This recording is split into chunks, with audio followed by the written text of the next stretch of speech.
けな。お母さん。こうちゃん、こうちゃん。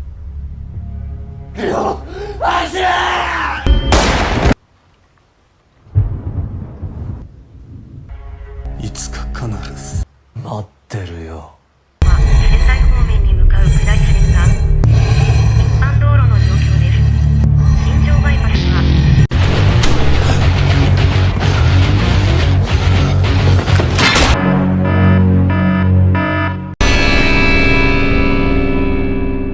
Dalam sejarah kuno Jepang, ada satu kota yang akan didatangi iblis setiap 50 tahun sekali, merasuki satu orang untuk melakukan pembantaian besar-besaran dan menciptakan teror mengerikan yang membuat sisi kota menjadi ketakutan.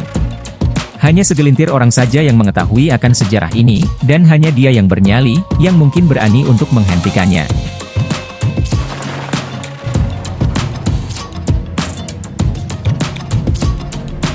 Berlatar di salah satu kota di Jepang yang bernama kota Shinjo, kisah diawali dengan memperlihatkan kediaman seorang bos Yakuza yang kebetulan baru mendapat kabar tidak menyenangkan terkait salah satu mitra bisnis mereka yang lebih memilih pakai jasa orang lain untuk sebagai backingannya, sehingga alih-alih marah langsung kepada mitra bisnisnya, si bos melampiaskan kekesalannya dengan memanggil si anak buah untuk maju ke depan. 何があった？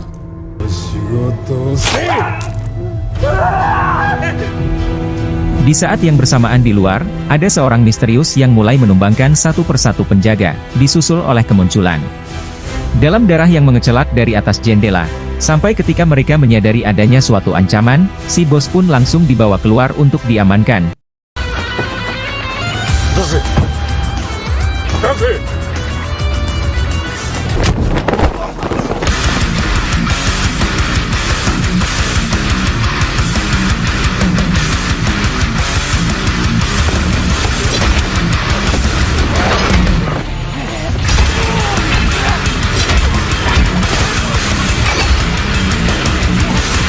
Dan ya, perkenalkan, dia bernama Sakata, seorang pembunuh bayaran yang dijuluki sebagai legenda iblis kota Shinjo, di mana Sakata dikenal sebagai solo factory yang suka bekerja sendirian dan tidak pernah gagal dalam menjalankan suatu misi.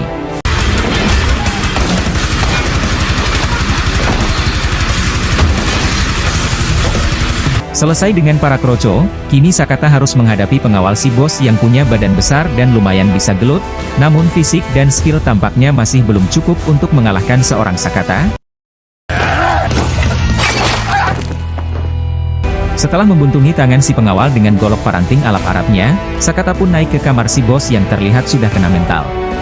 Kesan awal yang tampak kejam dan sangar, kini seketika pudar saat si bos melihat sosok yang jauh lebih sadis daripada dirinya, yang masih dengan golok tajam buatan Asgar Blade.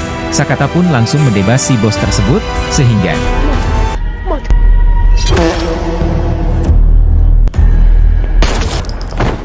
perkenalkan, dia bernama Akira. Sahabat Sakata sekaligus agen yang biasa memberinya pekerjaan, ternyata misi barusan adalah misi terakhir Sakata sebelum pensiun. Karena diketahui ia sudah memiliki keluarga kecil dan ingin fokus dengan kehidupan barunya.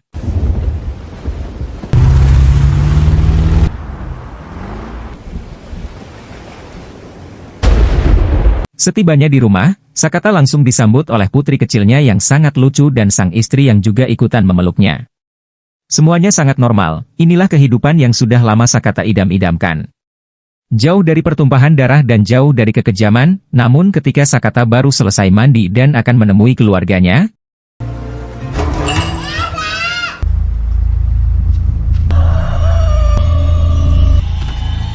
ya, ada beberapa pria bertopeng seram yang menyatroni rumahnya, sempat melakukan perlawanan. Sakata benar-benar tidak berdaya ketika keluarganya ikut dilibatkan, sehingga sang pemimpin yang dipanggil dengan nama Master, yang memakai topeng iblis bertanduk pun, mengucapkan rasa terima kasihnya atas jasa Sakata yang sudah membantai semua kelompoknya, semua kelompok Yakuza yang ada di kota ini. Semua ancaman sudah lenyap, semua kelompok ormas sudah punah. Sekarang kota Shinjo akan menjadi kota yang aman dan nyaman, namun masih ada satu ancaman yang belum dilenyapkan, yaitu Sakata itu sendiri, sehingga kedatangan mereka ke sini adalah untuk menghabisi nyawa Sakata demi terciptanya kedamaian di kota Shinjo.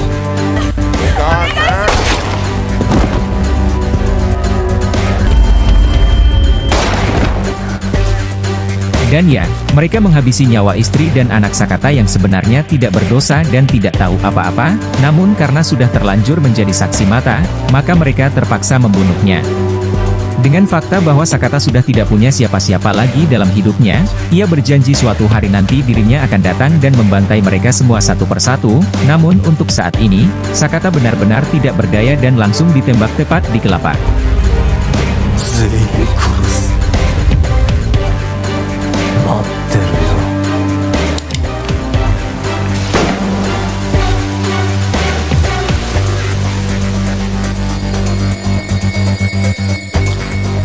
12 tahun kemudian, secara mengejutkan Sakata ternyata masih hidup. Tembakan yang ia terima pada malam itu memang tidak sampai merenggut nyawa. Namun Sakata harus mengalami kelumpuhan seumur hidup, akibat dari peluru yang menyerempet syaraf-syaraf kecil di otaknya.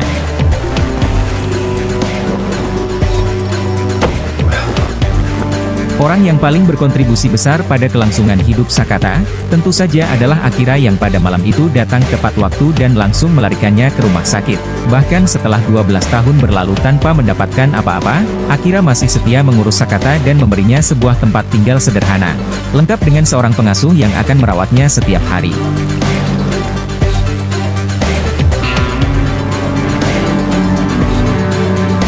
One-stop の理想郷。それが Mahoroba. 12 tahun kemudian, yang katanya dibangun untuk meningkatkan perekonomian kota Shinjo demi kebaikan bersama. Saat sesi tanya-jawab sedang berlangsung, ada seorang jurnalis bernyali tinggi yang mengajukan pertanyaan terkait banyaknya kasus orang hilang selama masa kepemimpinan Sunohara. Sempat panik dan bingung menjawab, Sunohara pun langsung ngegas balik dengan mengatakan, mana buktinya sampai-sampai moderator pun langsung menghentikan sesi tanya-jawab tersebut.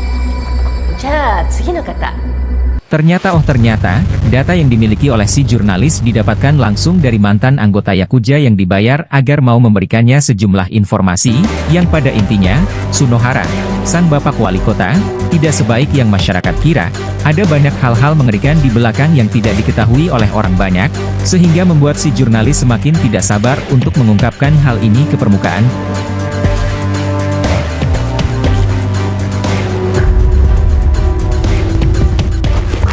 12 tahun kemudian, dan ya, muncullah pria bertopeng, iblis merah memecahkan kaca mobil dan berlari mengejar si jurnalis sampai akhirnya...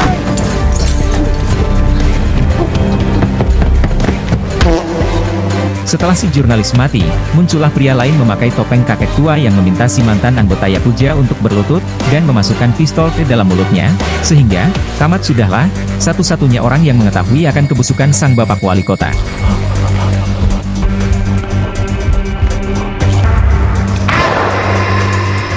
Kembali ke Sakata yang sedang diajak jalan-jalan malam oleh pengasuhnya, di mana seorang pria tiba-tiba saja menikam dari belakang, yang ternyata, itu adalah sosok si pengawal yang tangannya sudah dibuntungi di adegan awal tadi. Menyadari Sakata sudah lumpuh dan tidak bisa mengingat apa-apa, membuat si pengawal tidak jadi balas dendam, dan membiarkan Sakata tergeletak begitu saja.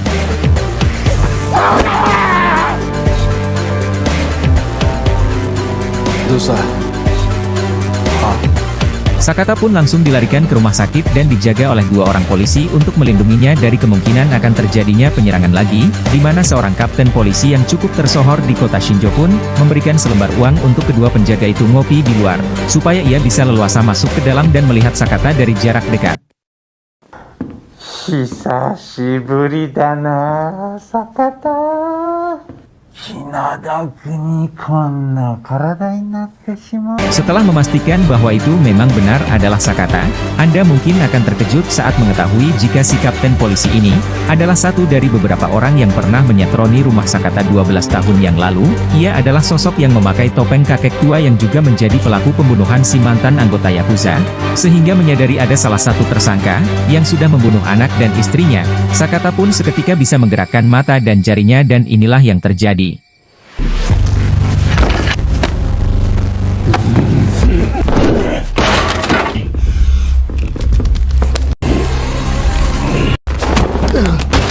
Tak lama, muncullah 2 petugas yang sempat terkejut melihat si kapten memakai topeng, di mana saat mereka berdua sedang mengembalikan Sakata ke atas ranjang, kapten tiba-tiba mengambil pistol milik salah satu penjaga dan... あとはお任 Ya, satu di antaranya adalah masih komplotan si Kapten, dan yang dibunuh barusan adalah polisi jujur yang dapat berpotensi membahayakan karirnya, seorang dokter yang tak sengaja melihat dari luar pun langsung ditarik masuk ke dalam, dan Anda semua sudah pasti tahu seperti apa nasibnya.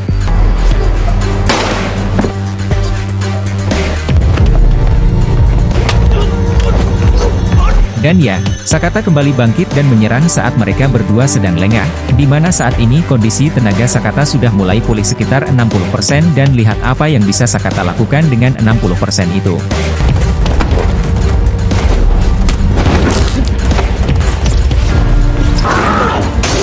Menggunakan barang-barang yang ada di sekitarnya, seperti contohnya selang infus, Sakata mencoba membunuh si Kapten dengan cara dicekik, gagal dengan selang. Sakata pun mengambil tirai dan inilah yang terjadi.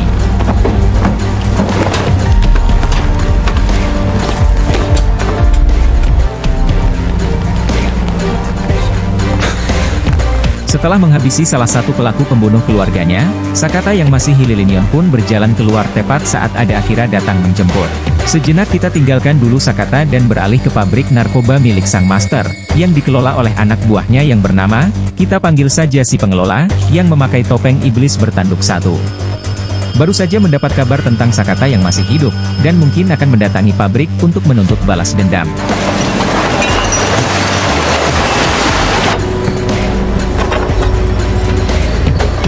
Tak hanya menghubungi si pengelola, sang master pun menghubungi anak buahnya yang lain, yaitu si serigala yang menjabat sebagai koordinator penyeleksi barang-barang baru yang diletakkan dari luar kota, di mana si serigala juga ikut diperingatkan akan kedatangan Sakata yang mungkin menuntut balas dendam.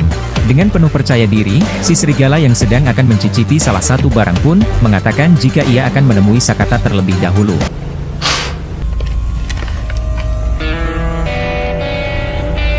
Dan Anda mungkin akan terkejut saat Master juga menghubungi salah satu anteknya yang lain, yaitu Akira.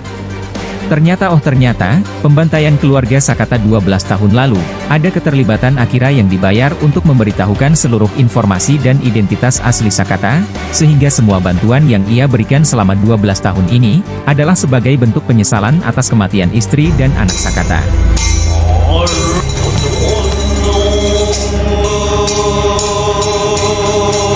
Setelah menembak Sakata dari belakang, Akira dan asistennya pun membawa jasad Sakata keluarga ke lokasi pabrik si pengelola sesuai perintah dari sang master, di mana saat mereka sudah tiba di lokasi, dan jasad Sakata sudah dipastikan keasliannya, mereka pun membuang jasad Sakata ke mesin konveyor, untuk dihancurkan bersama dengan sampah yang ada di sana.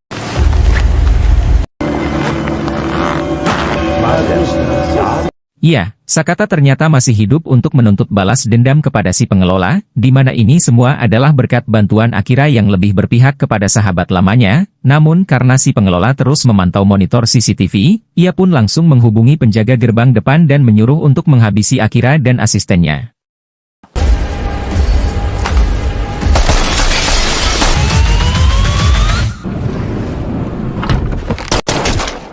Setelah Akira dipastikan masih hidup, kita akan berfokus pada Sakata yang sedang membrutal menghabisi semua penjaga di pabrik tersebut, yang tanpa banyak omon-omon dan cocot-cocot tidak penting. Inilah aksi Sakata yang sangat edan eling.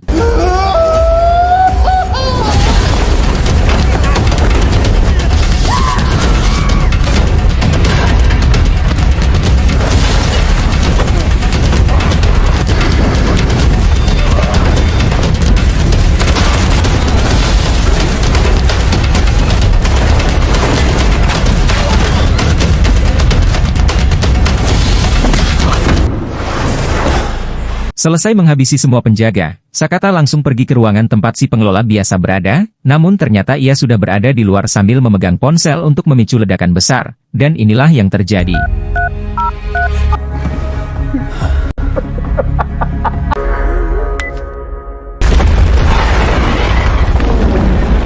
Setelah Sakata dipastikan mati dalam ledakan, si pengelola pun langsung memberitahu Master tentang hal itu. Muncullah Sakata dengan berselimutkan kain tebal yang melindungi jadir asap dan kebaran api.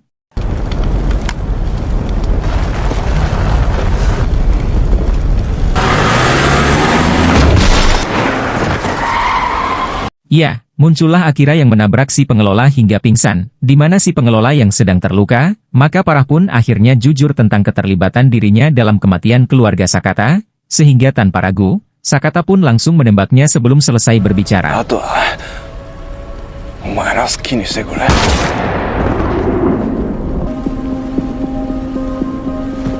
Berlokasi di dalam kapal tua, Sakata menginterogasi si pengelola tentang siapa saja anggota dalam komplotannya, di mana ponselnya tiba-tiba saja berdering yang ternyata berasal dari sang master. Mendengar Sakata mengancam akan membantai semua orang yang terlibat dalam kematian, dan keluarganya, Master pun langsung mengancam balik dengan mengatakan tentang anak kandung Sakata yang ternyata masih hidup, dan selama 12 tahun ini dirawat dengan baik oleh si serigala yang berpura-pura sebagai ayah kandungnya. 普通の高校生として元気に暮らしてるよ。ところでな、坂田。 Bukan hanya itu saja kejutannya, Anda mungkin akan cukup terkejut saat mengetahui tentang wajah dan sosok asli sang master, yang ternyata tidak lain dan tidak bukan adalah Kota Sunohara terhormat yang memiliki rahasia mengerikan di balik pencitraannya yang baik di hadapan publik. お前がつまらん復讐をまだ続けるっていうなら。 Selesai dengan si pengelola yang mati dihajar sampai babak belur, kita akan melihat sosok Ryo, putri kandung Sakata yang dulu kecil, kini sudah besar dan beranjak remaja, di mana si serigala yang berperan sebagai ayah palsu pun pura-pura perhatian dan merawat sepenuh hati, padahal mempunyai niat jahat ketika usia Ryo sudah cukup untuk menahan rasa nyeri.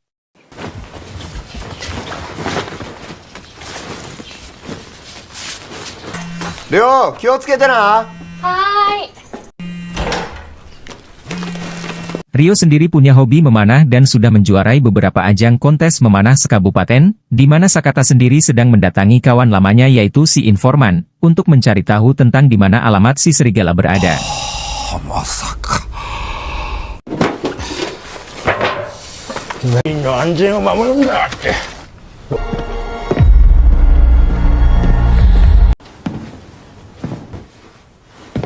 Tak buang waktu, Sakata langsung mendatangi kediaman si serigala, dan menemukan foto-foto masa kecil sampai besar putri tercintanya, yang tepat saat si serigala datang, Sakata yang marah besar pun langsung nyerenteng dan menghajarnya, sampai akhirnya...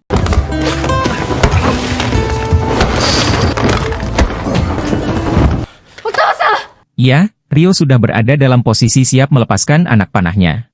Itu ia lakukan demi untuk melindungi si serigala yang ia anggap sebagai ayah kandungnya. Sehingga meskipun Sakata hanya terdiam menatap mata putrinya dengan sangat dalam, Ryo tetap melepaskan anak panahnya dan... Ryo.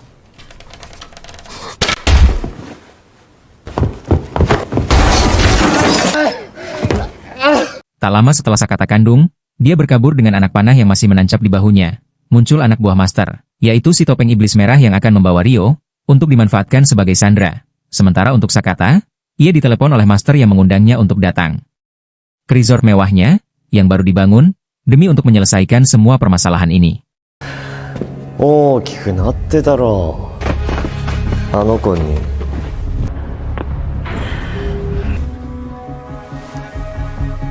Bukannya pergi ke klinik atau puskesmas terlebih dahulu, Sakata langsung mendatangi markas selamanya semasa ia masih aktif bekerja.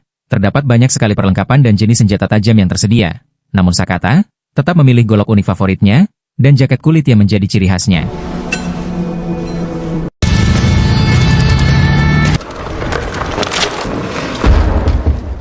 Setibanya di lokasi, Sakata berhasil mengelabui para penjaga luar dengan mobil yang kosong, di mana Sakata sendiri masuk melalui jalan lain dan langsung membabi buta menghabisi mereka semua.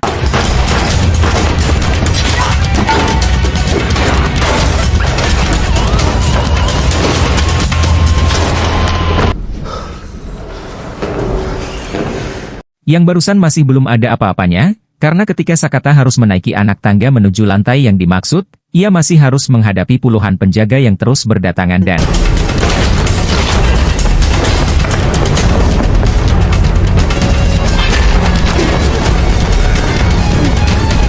Selesai dengan yang ada di tangga, Sakata pun berjalan ke salah satu ruangan dan tiba-tiba...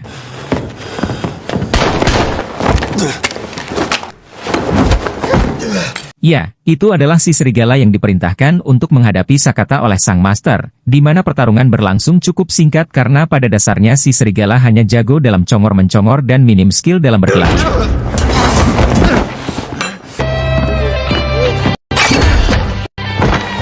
Selesai dengan serigala, Sakata yang sudah kelelahan pun berjalan menuju lift yang akan langsung membawanya ke lantai paling atas, tetapi tebak siapa saja yang muncul lagi.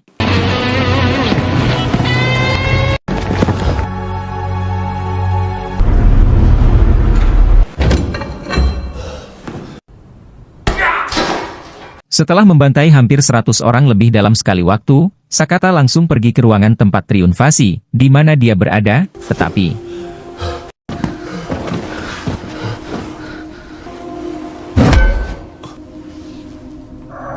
disinilah, Sakata sekarang, ditawan dengan posisi mirip sekali saat keluarganya dibantai 12 tahun lalu, sambil mengancam akan memenggal kepala Ryo. Sang master alias Bapak Wali Kota Shinjo pun sedikit menjelaskan tentang tujuan dia yang sebenarnya.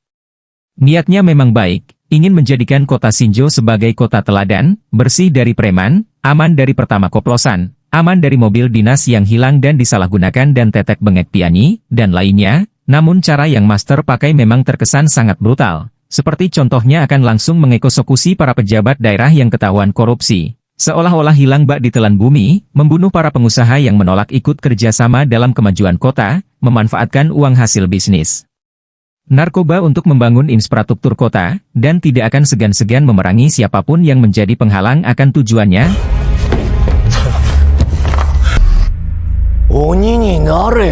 Sesuai narasi yang dijelaskan di awal video, iblis akan datang ke kota Shinjo setiap 50 tahun sekali dan melakukan pembunuhan massal. Sang master alias Pak Wali Kota percaya, jika iblis yang dimaksud telah merasuk kisah kata yang digadang-gadang sebagai pembunuh bayaran legenda, sehingga selain ingin menjadikan kota Shinjo sebagai kota teladan, sang master juga ingin menjadi orang pertama yang berhasil menghentikan iblis membuat kekacauan. Setelah puas bercocot-cocot ria, master pun langsung mengunuskan pedang dan siap memenggal kelapa Ryo. Tapi tiba-tiba,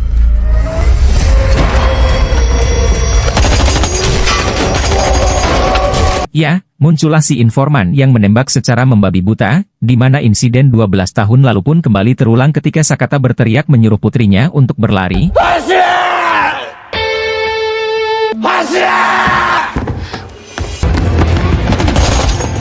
Setelah Ryo aman bersama si informan, kini Sakata bisa lebih leluasa melakukan balas dendam, yang karena kali ini lawannya adalah si iblis merah, yang kemampuannya tidak seperti kroco-kroco yang ia hadapi sebelumnya. Maka Sakata pun cukup kewalahan menghadapi si iblis merah ini.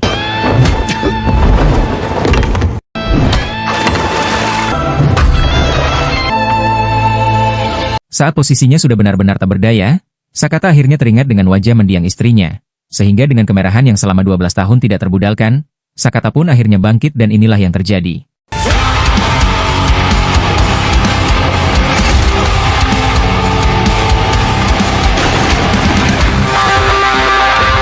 Ketika si iblis merah sedang sekarat, sang master pun membuka topengnya. Dan ternyata itu adalah saudara kembarnya sendiri yang punya wajah bekas luka bakar. Tak ingin bersedih atas kematian saudara kandungnya, master pun langsung memakai topeng iblis putih kebanggaannya dan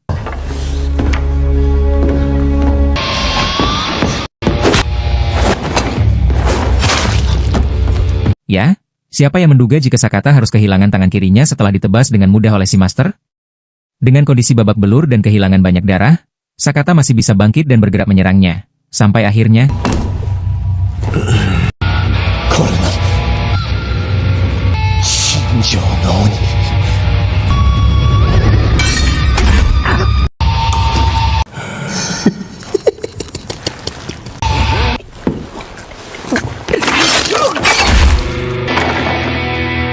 tepat saat Sakata berhasil membunuh sang master, muncullah Ryo yang kembali untuk menjemput ayah tercintanya. Tetapi, serigala ternyata masih hidup dan menembak Sakata hingga terkapar. Ia masih saja berpura-pura menjadi seorang ayah agar mendapatkan simpati dari Ryo. Tetapi Sakata langsung menebasnya dari belakang dan langsung memeluk Ryo seperti saat ia masih kecil dulu.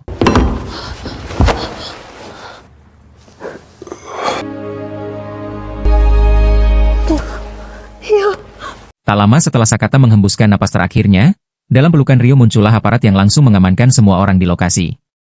Terlihat sang master masih hidup dan tersenyum saat digotong hingga 1 tahun semenjak kejadian itu. Master kembali mengikuti pemilu kedua, dan lagi-lagi berhasil menjabat sebagai wali kota selama 2 periode berturut-turut. Namun yang mengejutkan adalah, itu bukanlah sosok master yang asli, melainkan saudara kembarnya yang punya bekas luka bakar di samping wajahnya. dan bertekad untuk melanjutkan misi saudaranya, yang sudah meninggal dunia. に迫っています。あの一連の事件で亡くなった死の関係者全員の悲願でした。 Seperti kebiasaan sang master yang suka mengunjungi kuil untuk melakukan ritual, si iblis merah pun melakukan hal yang sama untuk menggantikannya. Namun yang tidak ia duga adalah, kemunculan Ryo yang datang menuntut balas dendam atas kematian kedua orang tuanya, sehingga tamat sudahlah riwayat si iblis merah ini.